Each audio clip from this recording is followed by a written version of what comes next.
قبول اسلام کے بارے میں مروی ہے کہ حضرت علی المرتضیٰ رضی اللہ تعالیٰ عنہ چونکہ حضور نبی کریم صلی اللہ علیہ وآلہ وسلم کی زیر سایہ پرورش پا رہے تھے، اس لیے آپ رضی اللہ تعالیٰ نے جب حضور نبی کریم صلی اللہ علیہ وآلہ وسلم اور ام المومنین حضرت سیدہ خدیجہ رضی اللہ تعالیٰ کو عبادت میں مصروف دیکھا تو حضور نبی کریم صلی اللہ علیہ وآلہ وسلم سے دریافت کیا کہ آپ صلی اللہ علیہ وآلہ وسلم یہ کیا کر رہے ہیں؟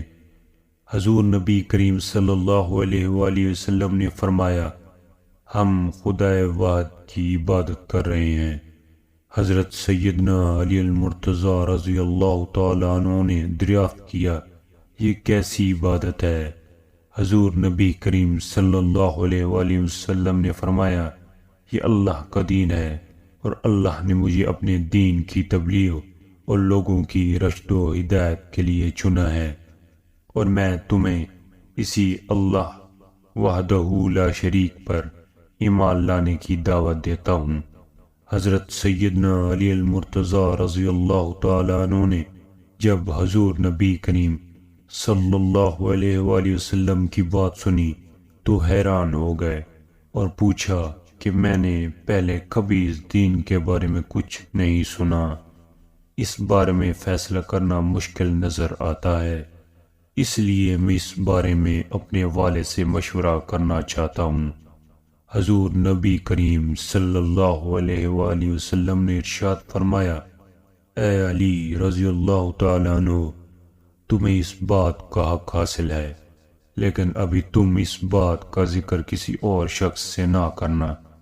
حضرت سیدنا علی المرتضیٰ رضی اللہ تعالیٰ عنہ نے حضور صلی اللہ علیہ وآلہ وسلم سے وعدہ کیا کہ وہ اس بات کا ذکر کسی سے نہیں کریں گے۔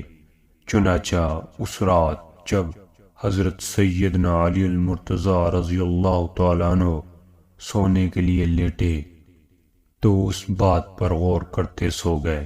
اللہ تبارک و تعالیٰ نے آپ رضی اللہ تعالیٰ عنہ کی قلب کو روشنی عطا فرمائی اور آپ رضی اللہ تعالیٰ عنہ نے اپنے والد سے مشورہ کیے بغیر اگلے روز حضور نبی کریم صلی اللہ علیہ وآلہ وسلم کی خدمت اقدس میں حاضر ہو کر ان سے عرض کیا کہ مجھے دائرہ اسلام میں داخل فرما لیں۔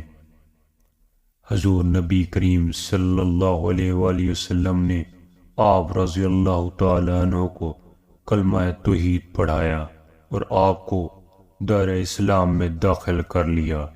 آپ رضی اللہ تعالیٰ عنہ کی دین اسلام کے لیے بہت قربانیاں ہیں۔ آپ نے اپنی ساری زندگی دین اسلام کی سربلندی کے لیے وقف کر دی۔ حضرت علی رضی اللہ تعالیٰ عنہ ایک طاقتور اور بہادر شخصیت کے مالک تھے۔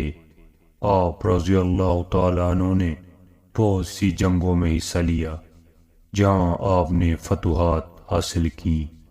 آپ اسلام کے چوتھا خلیفہ مقرر ہوئے۔ اللہ پاک ہم سب کو اپنی نیک راہ پہ چلنے کی توفیق عطا فرمائے، آمین۔